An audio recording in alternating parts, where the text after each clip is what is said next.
Selamat malam para netizen dimanapun kita berada, salam inspirasi bagi kita semua ya. Masalah tersisa di proyek Mandalika, kacau begitu ya, meninggalkan masalah luar biasa begitu. Bahkan ya riset menemukan ya setumpuk masalah di Mandalika dari urusan sengketa lahan, masyarakat makin miskin hingga bunga utang tinggi ya. Bahkan ini penemuan dari tulisan-tulisan dari Tempo begitu. Bayangkan begitu ya. Ini sangat kacau mereka begitu kan. Masalah tidak bisa diatasi. Kemana si Erick Thohir di situ begitu ya? Kok bisa-bisanya begitu? Ini segera diaudit mereka begitu ya. Biar ada titik temu mereka begitu kan. Sayang seribu sayang kalau seperti ini dilakukan begitu kan. Mandalika sudah meninggalkan proyek 3 triliun di situ begitu. Ini sangat kacau begitu. Sekarang coba bayangkan begitu. Bagaimana pemeliharaannya di situ begitu. Masyarakat ya dijadikan tumbal di situ begitu ya. Dan pada akhirnya masyarakat mau apa coba bayangkan. Mau ke pesawah itu sudah ditempati Mandalika dan sebagainya begitu kan. Ini harus diaudit begitu ya. Giliran para buzzer ya dan cebong yang harus bicara, jangan diam ya, jangan diam begitu ya. Ayo cebong dan buzzer ya, kenapa kok diam begitu? Ya diam, tutup telinga dan mata begitu. Coba itu yang dilakukan Anies Baswedan di situ. Pasti ya 1 tahun pun tidak pernah selesai begitu, digoreng habis-habisan oleh mereka begitu ya. Pada akhirnya si buzzer-buzzer mingkem begitu kan ya. Bahkan gimana ya Erik yang diributin kan JIS ya dan Formula E mulu begitu. Mandalika gimana begitu kan. Mandalika bertumpuk masalah, kereta cepat Jakarta-Bandung bermasalah, pertambangan masalah, banyak yang dikorupsi. Ujung-ujungnya relawan Pak Jokowi ya. Terus kemudian ada yang kemudian dari kader PDIP begitu kan. Ya Erick Thohir ini harus diperiksa begitu. Bagaimana Mandalika ini begitu ya. Bahkan kebenaran mencari ya kalanya sendiri. Ini perencanaan yang tergesa-gesa, ngawur dan tidak partisipatif ya. Akhirnya hanya akan jadi beban pemerintah setelahnya. Betul begitu kan. Bayangkan ini kacau begitu ya. Tidak ada untungnya, ruginya malah seperti itu begitu kan. Ini kan kacau begitu ya. Berbeda dengan apa yang dilakukan Anies Baswedan begitu ya. Formula E untungnya luar biasa di era Anies Baswedan begitu. Perencanaan yang tergesa-gesa, ngawur dan tidak partisipatif akhirnya hanya akan jadi beban pemerintah setelahnya. Semua proyek ya prestisius Jokowi ya sepertinya bermasalah ya. Masuk akal sih Jokowi ikut sibuk dia siapin capres. Bukan untuk melanjutkan pembangunan, tapi untuk perlindungan ketika tidak berkuasa lagi. Penjara loh tantangannya ini, belum lagi aset disita dan anak menantu yang dipinggirkan.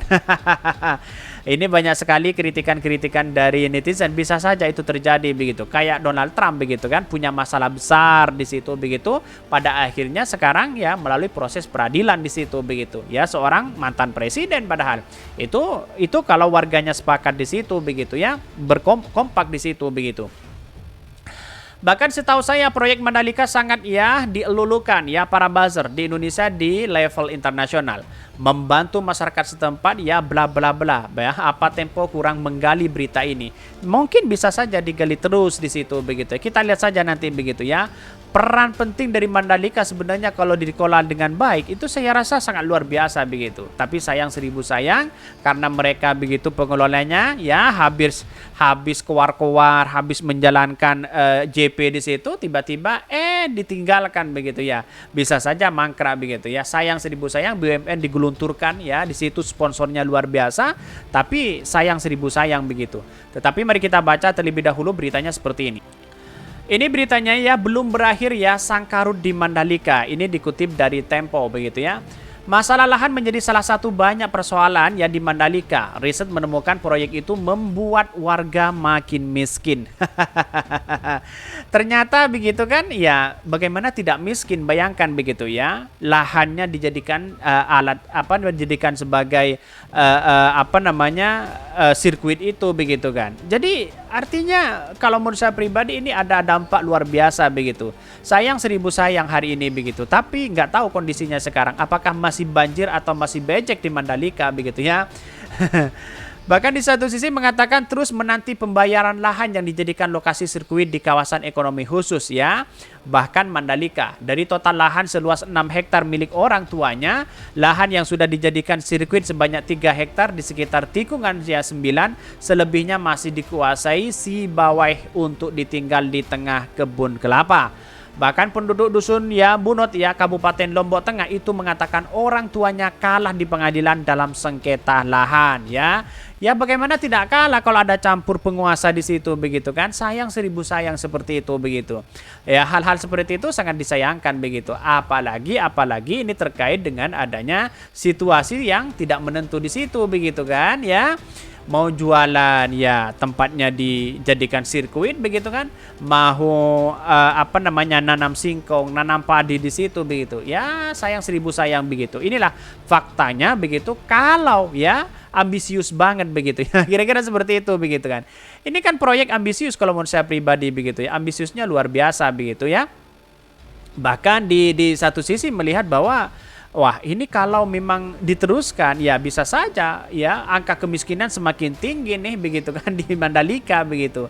Bahkan komentar-komentar netizen sangat luar biasa begitu ya. Komentarnya sangat pedas begitu ya kepada pemerintah saat ini karena seolah-olah ada sesuatu yang kemudian ya pemerintah itu lupa pada apa yang dilakukan selama ini begitu. Ini kritikan ya yang sangat yang sangat keras begitu ya ini. Kalau gini kenapa nggak ada yang ngomongin terus ya panggil BPKP atau diaudit di situ? Ini kan serem banget begitu kan. Kalau diaudit pasti kan ini kan dana triliunan. Bayangkan dana triliunan itu dibuat hanya segini aja begitu kan. Lagi gede ya banget bikin sirkuit internasional di tempat terpencil. Tujuannya buat promosi wisata pula. Nggak nyambung. Betul, nggak nyambung di situ begitu. Sayang seribu sayang begitu kan kalau ini tidak dimanfaatkan kembali di situ begitu. Pada hakikatnya apa yang terjadi? Yang terjadi adalah ya bisa saja saling cakar-cakaran begitu kan ya. Bisa saling lempar jabatan, saling lempar tugas di situ begitu ya. Bahkan di satu sisi aku selalu ya suka ya cover-cover Tempo. Iya, karena pada hakikatnya ikan berdasarkan fakta di situ begitu. Bahkan ya buzzer masih sibuk berisikin Formula E era Anies Baswedan dibilang kelebihan bayar, tapi nyatanya nggak terbukti mulu. Yang digoreng habis-habisan apa? Mandalika, Formula E JIS begitu kan ya. Sedangkan Mandalika para buzzer dan cebong ya mingkem di situ, tutup mata dan telinga. Bayangkan begitu ya. Ini uang rakyat loh, triliunan di situ begitu. Bahkan kerugian ya dan bahkan utang-utangnya hari ini masih 4 triliun begitu kan. 4,3 berapa begitu kan. Ini sayang seribu sayang begitu. Miliar begitu ya, maaf ya, miliar begitu ya. Sayang seribu sayang begitu kan ya. Bahkan katanya ada yang bilang meningkatkan perekonomian di sana karena jadi tempat wisata. Apa iya ngomongin buzzer ya yang suka membangga-banggakan. Ini kan kacau mereka begitu ya. Padahal ini 4 miliar ini sangat menurut saya pribadi sangat angka yang fantastis di situ begitu ya. Bisa saja begitu ada sesuatu yang kemudian seolah-olah tidak mau ditempatkan lagi begitu kan ya. Mungkin itu ya yang kami sampaikan. Tonton terus channel Hodari Podcast Rakyat ini karena ada berita-berita menarik dan viral setiap harinya. Salam para netizen, salam inspirasi bagi kita semua ya. Jangan lupa di subscribe channel YouTube Hodari Podcast Rakyat ini.